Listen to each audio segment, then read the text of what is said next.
कि वर्तमान समय में नारी को केवल हास्य, मीम्स और भोग विलास की सामग्री समझा जाता है। वर्तमान समय में नारी को वो सम्मान नहीं मिल रहा है जिसकी वो पूरी अधिकारी है। आपको पता है, प्राचीन समय में नारी को देवी का दर्जा दिया जाता था। नारी को भगवान से भी ज़्यादा इज्जत दी जाती थी प्राचीन समय में। किंतु यदि हम अब देखें वर्तमान समय में, तो नारी को केवल एक हास्य, मीम्स और भोग विलास की सामग्री समझते हैं, जो कि बहुत गलत है। ये सोच बहुत ज़्यादा गलत है।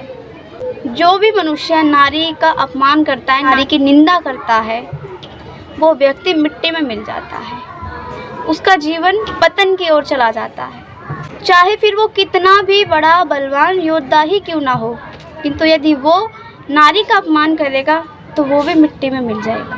द्रौपदी के अपमान ने पूरा महाभारत करा दिया। तो यदि हम वर्तमान समय में देखें तो छोटे छोटे बच्चियों के साथ, लड़कियों के साथ इतने गलत चीज़ें हो जाती हैं कि जिसकी हम कभी कल्पना नहीं कर सकते। हम कभी भी सुख चैन कभी भी प्राप्त हो ही नहीं सकता हमें, क्योंकि जो भी व्यक्ति नारी का सम्मान नहीं करता, उनका अपमान करता है, वो एक न एक दिन मिट्टी में अवश्य मिल जाता है। और नारी का अपमान पतन की ओर ले जाता है। इसलिए नारी का सम्मान करना सीखो, अपमान करना नहीं। नारी देवी है, नारी नारायणी है, नारी जग जननी है। ये दास जी क्या कहते हैं कि नारी निंदा ना करो, नारी नर की खान, नारी से नर होते हैं ध्रुव प्रहलाद समान। कि नारी का कभी भी अपमान नहीं करना चाहिए।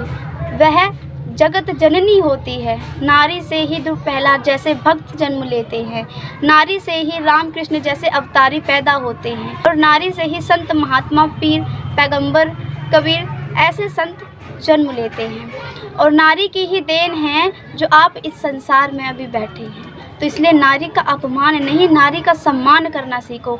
नारी नारायणी है। ज़रूरत पड़ने पर अगर वो ऑटो चला सकती है, तो ज़रूरत पड़ने पर अपने घर की खराब स्थिति देखकर वो सब काम कर सकती है जो उसका कर्तव्य बनता है, क्योंकि नारी से ही संपूर्ण जगत की रचना है। नारी के आगे भगवान भी नतमस्तक हुए। माता राधा के आगे तीनों लोकों के स्वामी श्री कृष्ण कन्हैया भी नाचे। माता अनुसुईया ने भी ब्रह्मा, विष्णु, महेश को बालक बनाकर पालने में झुला दिया। और माता सावित्री ने अपने पतिव्रता धर्म के दम पर यमराज तक को नाच नचा दिया। यमराज जी ने भी उनके आगे हार मान ली थी। तो नारी शक्ति कोई छोटी मोटी चीज़ नहीं है। वर्तमान समय में जो आपने नारी को भोग विलास की सामग्री समझा है, ये आपकी सबसे बड़ी गलती है, और इससे आपके जीवन का पतन भी हो सकता है। वर्तमान समय में जो आपने नारी को भोग विलास की सामग्री समझा है, ये आपकी सबसे बड़ी गलती है, और इससे आपके जीवन का पतन भी हो सकता है। वर्तमान समय में नारी का इतना मजाक बनाया जाता है, इतना बहुत ज़्यादा। अब करवा चौथ का व्रत एक धार्मिक त्योहार है। ये सभी पत्नी जो भी स्त्री हैं, वो अपने पति की लंबी उम्र के लिए रखती हैं, उनकी सुरक्षा के लिए अपना प्रेम भाव प्रकट करती है अपने पति के प्रति।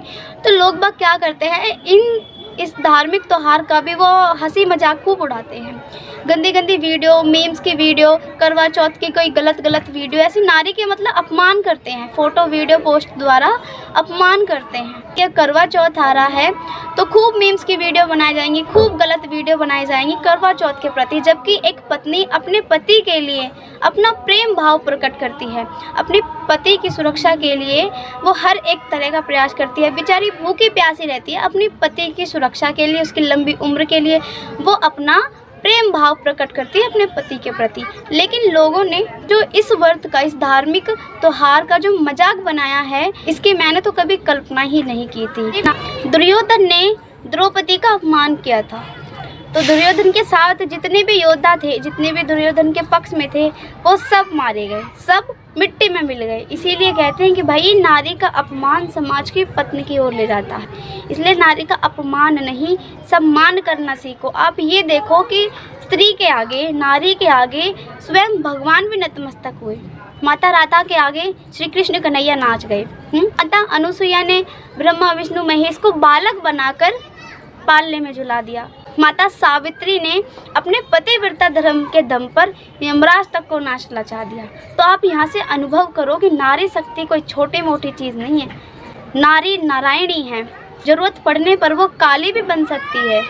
इसीलिए नारी का अपमान नहीं, नारी का सम्मान करो। पितामह गुरु द्रोण और अंगराज कर्ण नहीं बच सके तो हम लोग क्या चीज़ है। उन्होंने द्रौपदी का अपमान नहीं किया, किंतु हाँ, जब द्रौपदी का अपमान हो रहा था, चीरहरण हो रहा था, तो वो मौन रहे थे, तो उन्हें मौन होने की भी सज़ा मिली।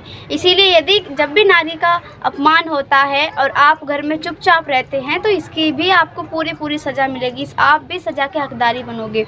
इसलिए ना ही नारी का अपमान करो, ना ही नारी के अपमान के विषय में सुनो।